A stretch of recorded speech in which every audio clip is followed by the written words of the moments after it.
Bueno, y como les decíamos al final del primer bloque, tenemos una gran entrevista que viene a hablar de una tremenda polémica que hemos tenido últimamente. Elizabeth Rodríguez está con nosotros aquí en el estudio, abogada, asesora parlamentaria de los diputados del Partido de la Gente, es candidata a la presidencia del PDG y también precandidata a gobernadora por la región metropolitana. Estás con hartas candidaturas. Con harta cosa, ¿eh? Así es. Bienvenida, Elizabeth. Llegó la hora aquí en Radio Agricultura. Muchas gracias por la invitación. Gracias. Estoy feliz de estar acá, de poder acompañarles y bueno, con tanto cagüín político, es entretenido poder aclarar ciertas cosas y que la gente en realidad en su casa sepa que esto no es tan terrible y que uno tiene que dar respuesta a las preguntas que se dan y obviamente uno está acá para responder. Así que gracias. Vamos con el primer, como dices tú, cagüín, que la gente quiere conocer la respuesta.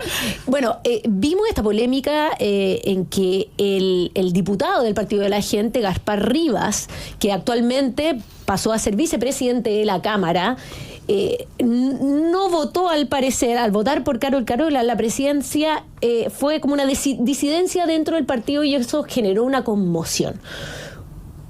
¿Había un acuerdo de cómo iba a votar el Partido de la Gente? ¿Era libertad de voto o cómo se organizaron ustedes dentro del partido? Mira, yo quiero aclarar algo. Yo soy asesora legislativa. Yo en ningún momento estuve en ningún tipo de negociación ni del pacto administrativo que se presentó en la Cámara de Diputados al inicio del periodo, al inicio del 2022. Ya estaba presentado el acuerdo. Yo en realidad vengo en asesorar a mi diputada. Yo trabajo con la diputada Karen Medina, obviamente, y es de público conocimiento que Rubén Oyarzo renunció al Partido de la Gente, así que nos quedaban dos, y de esos dos el diputado Gaspar Rivas está en un procedimiento. Yo no desconozco el resultado en este minuto, pero sé que la diputada comunicó que había un procedimiento sancionatorio buscando obviamente la sanción correspondiente a nuestros estatutos. ¿Por qué es esto? Es porque no había libertad de votación. La diputada Karen Medina ya había notificado al ministro Elizalde y a la subsecretaria de que si se rompía el acuerdo administrativo, se rompía el pacto y por tanto ellos tenían la libertad de tomar la decisión que estimaran conveniente, pero en ningún caso era tomar la vicepresidencia como parte de un nuevo acuerdo. Eso se le comunicó de manera formal, pero desafortunadamente estas malas prácticas que después tratan de negar y de renegar no funcionan. Así que desafortunadamente hubo un nuevo quiebre gracias al intervencionismo político del gobierno, porque no le echemos la culpa al Partido Comunista. En estricto rigor, quien ofreció la celebración de un nuevo pacto fue el ministro Elizalde, de lo que obviamente tomó conocimiento por la diputada. Yo en ningún caso estuve con él. De hecho, yo creo que no me conoce. Nunca he estado sentada en una mesa con él. ¿Y por qué se produce esta diferencia en general? ¿Se explica puramente por jugar en solitario del diputado Gaspar Rivas? ¿Por qué finalmente? Porque él, cuando da la declaración esta famosa a propósito del ministro Elizalde, dice que el ministro le ofreció para el PDG el cupo de la vicepresidencia que él tomó. O sea, como que deja entrever que actúa como coordinadamente con el partido, pero después vimos la votación y evidentemente no era así. ¿Por qué se produce? No es así, porque desafortunadamente yo lo veo desde un punto de vista muy personal. El Partido de la Gente es un partido que desafortunadamente tiene una falta de liderazgo desde hace mucho tiempo atrás. No están las instituciones del partido funcionando como corresponden y desafortunadamente tampoco tenemos a un presidente que maneje o tome las decisiones correctas y así un Tribunal Supremo que haga las acciones disciplinarias que se requieran. Por lo tanto, eso uno lo logra visualizar en el comportamiento que tiene una bancada o un comité.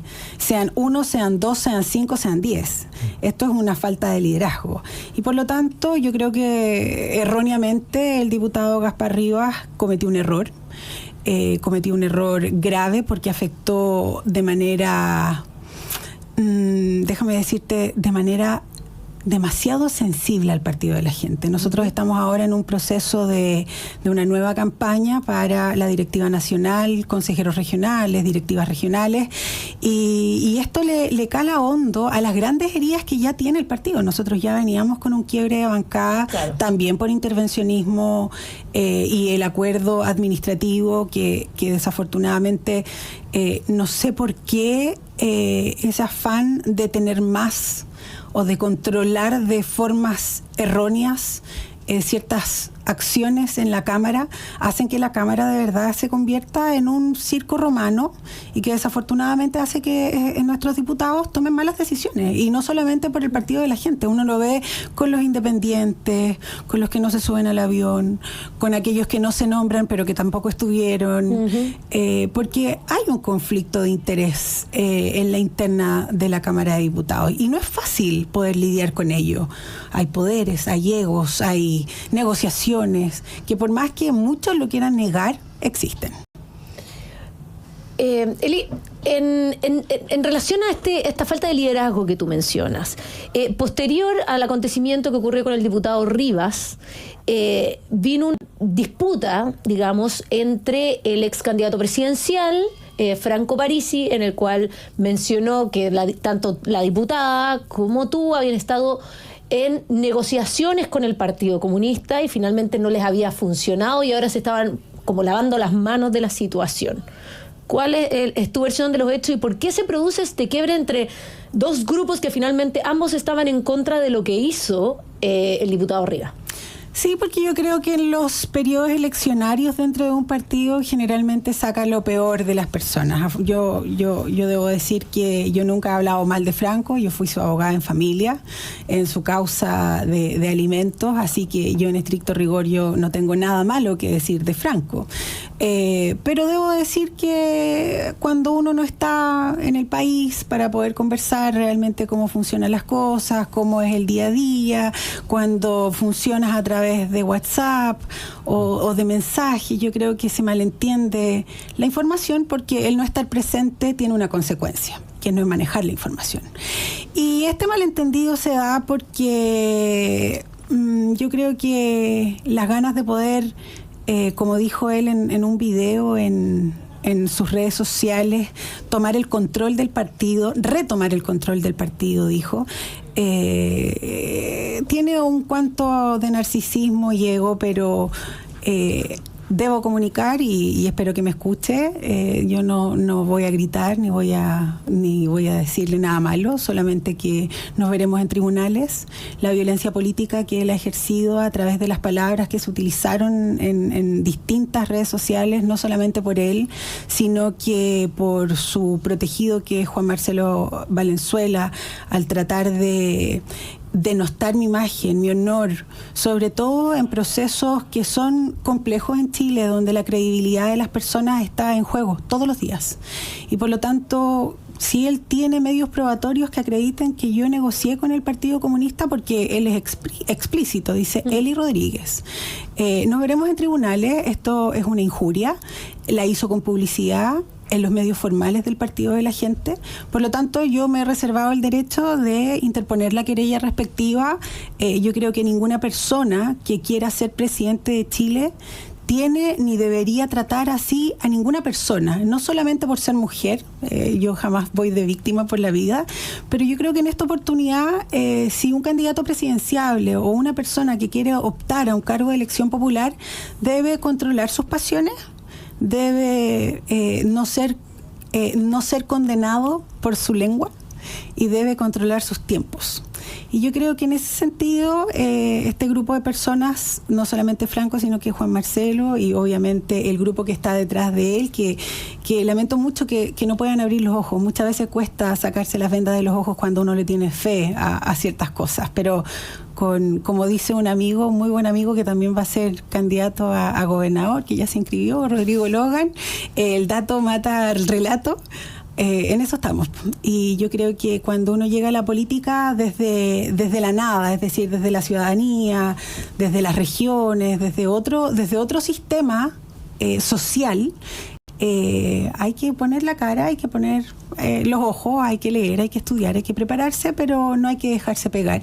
Yo creo que el respeto es parte esencial y que yo creo que lo que hemos perdido en política es el respeto. Así que yo no voy a hacer más alarde, así como, ¡ay, qué terrible, qué víctima soy!, sino que voy a utilizar las herramientas que el propio ordenamiento jurídico me otorga y veremos cuál es el resultado de la acción. Así de simple. Bueno, ahí está la primicia que nos cuenta Elizabeth Rodríguez acá en Llegó la Hora respecto a las acciones judiciales a propósito de las declaraciones de Franco Parisi en tu contra. ¿Y qué esperas de estas acciones judiciales en particular? Porque obviamente esto va a ser de largo aliento, van a pasar cosas entre medio, va a haber elecciones en el PDG.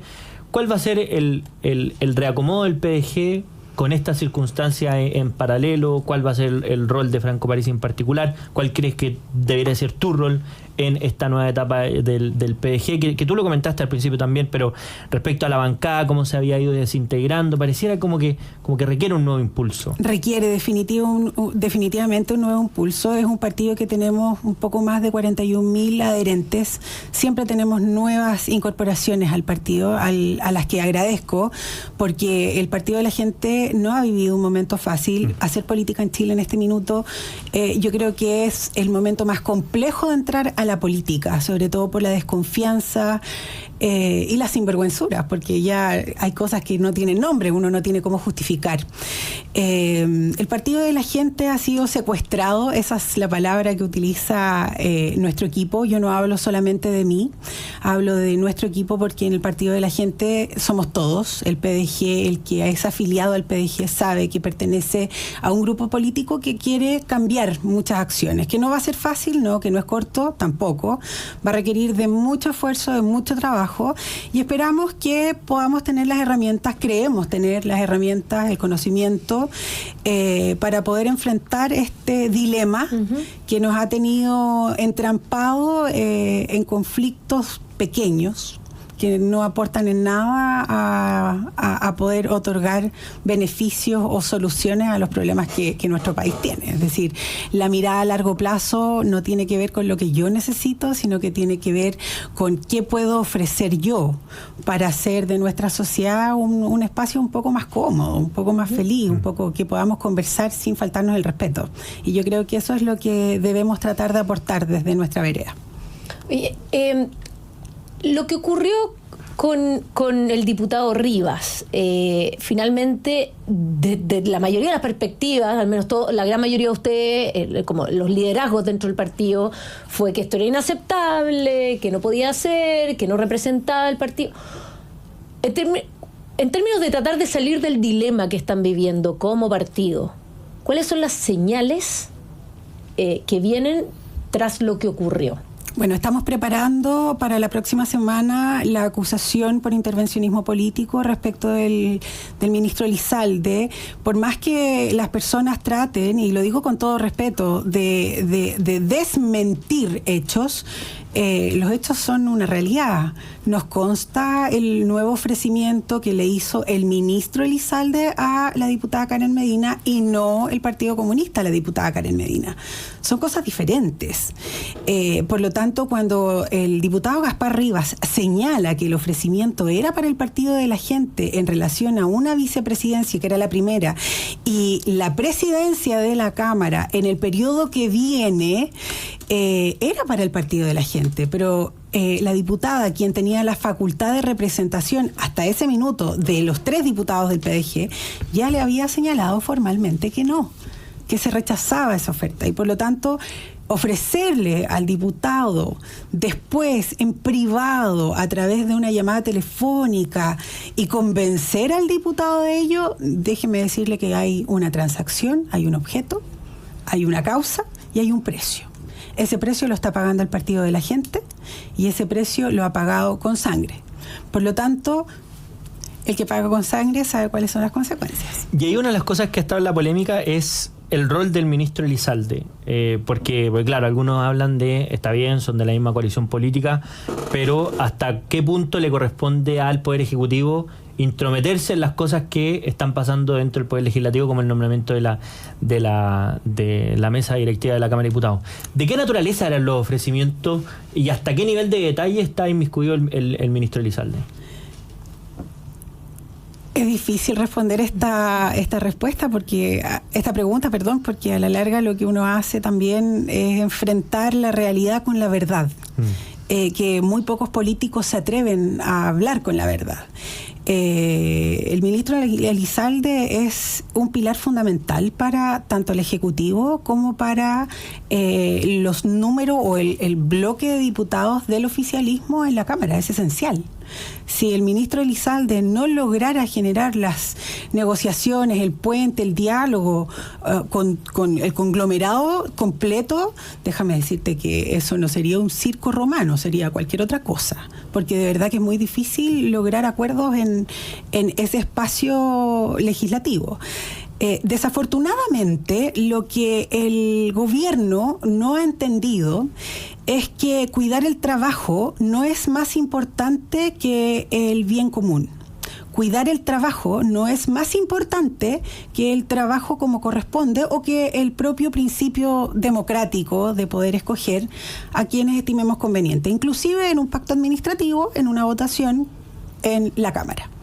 Porque cuando hablamos de este tipo de negociaciones que de afuera se ve muy feo, en estricto rigor lo que hace la SECPRES es generar un puente de diálogo. Ese debiese ser su función, un puente de diálogo para generar consensos y poder llegar a acuerdos.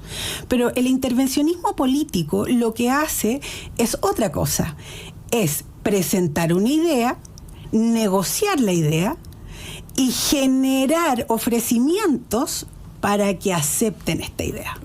Trabajos, comisiones, presidencias, periodos en la Cámara, ABC, es decir, hay un montón de cosas que en realidad uno no conoce realmente el fondo, pero sí uno lo puede exteriorizar en la forma.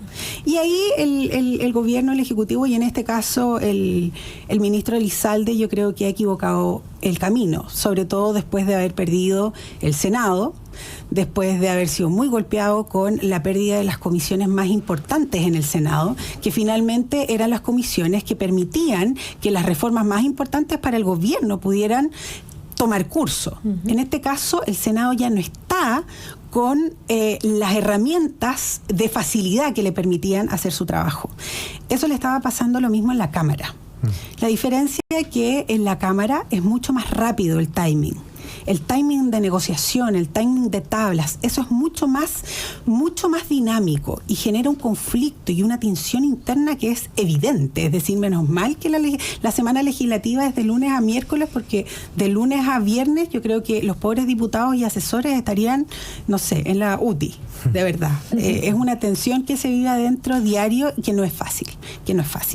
Y ahí yo llamo al gobierno y les insto a que retomen este diálogo social que convenció, que persuadió a la ciudadanía, que persuadió a que escogieran a Gabriel Boric como presidente, y que no sean más populistas.